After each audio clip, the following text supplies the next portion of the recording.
Hey guys, welcome back to another video. Sorry that I haven't created a video, but today we will be talking about the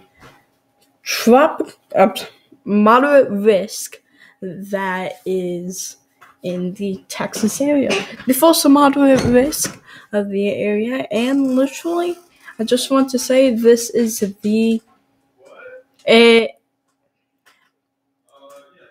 it's been over a year since our last moderate risk, April 18th, I believe. Since our last moderate risk. But this is what it looks like so far. We are seeing some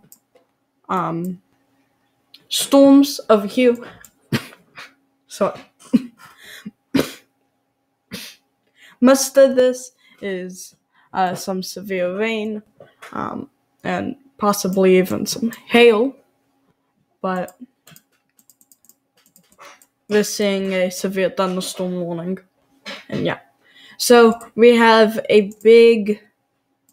First, we have a moderate risk for 54,891 people, and that includes Pampa, Texas.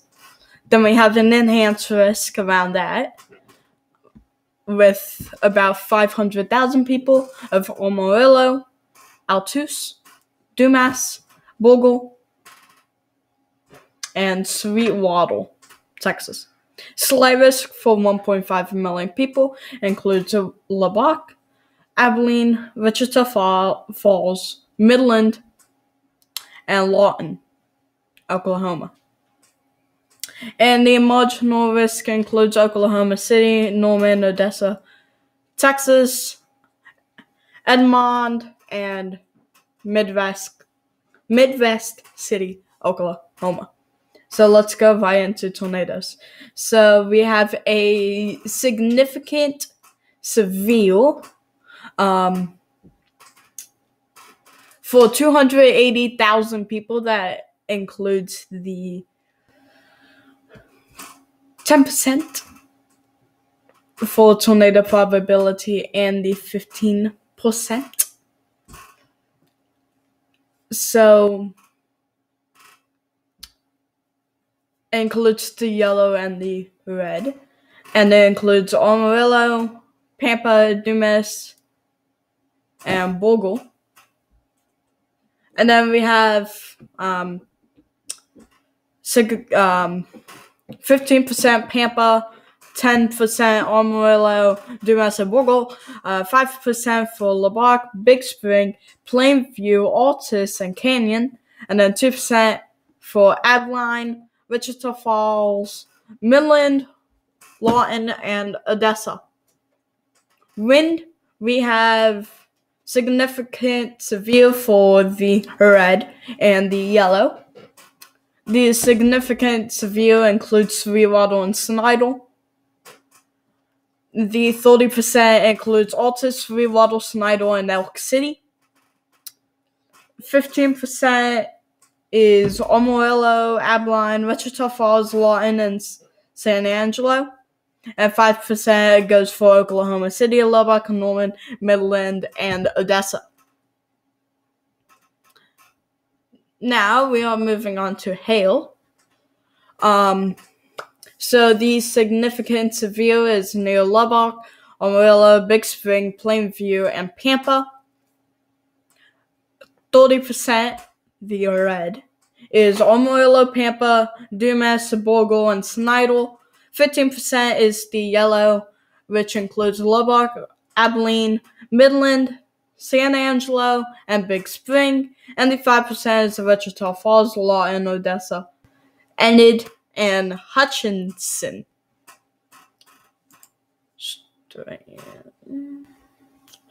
So here we are at the NAM 3-kilometer model.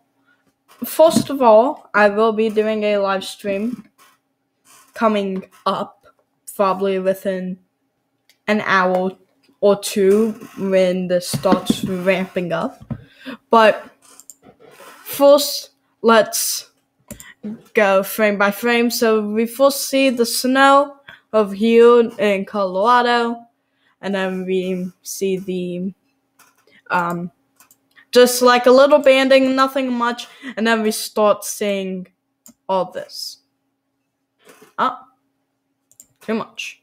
Okay, I'm sorry.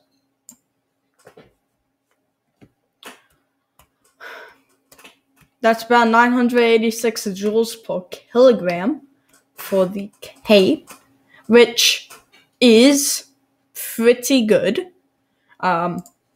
for the storms. And then we see it going, and then we're now seeing a low pressure that formed. And then let's just kind of take over a few. Shear is at 92 knots, which is good for this storm if you want storms to go strong, which no one does. And then we see it moving through, and then the next day we see that it's weakening, but still extremely strong, and then we see it moving on through. And then we see the main storm is moving extremely slow, and then we see possibly more and more for the general region.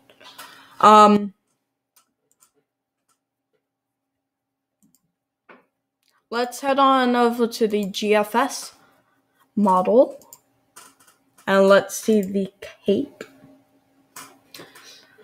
So, we're going back over here. Oh, too far. Okay, so now we're seeing most of the Cape is around New Mexico, and then we see it's going. This Cape is about 1,000 to 2,000 joules per kilogram, and then we see it just kind of breaks off. One part goes off up north, another part goes further south. It's still about 1,000 to 2,000 joules per kilogram. And then we see it dies down for the night, and then it goes back up.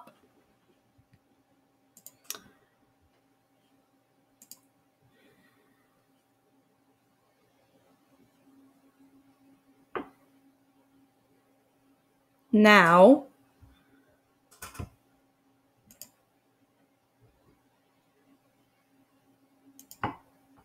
well, from what it was showing about 900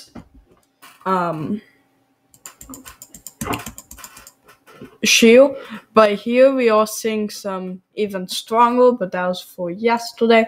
But let's go up. It's about 6 hours. Let's go up to the tornado area, or the moderate risk. And then we are seeing the shear is about 1,005 knots.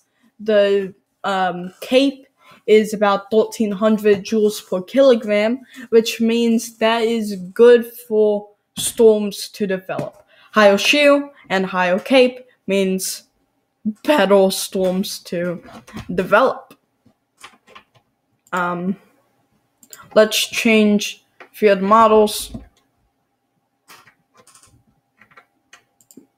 Most of the models are showing the HRR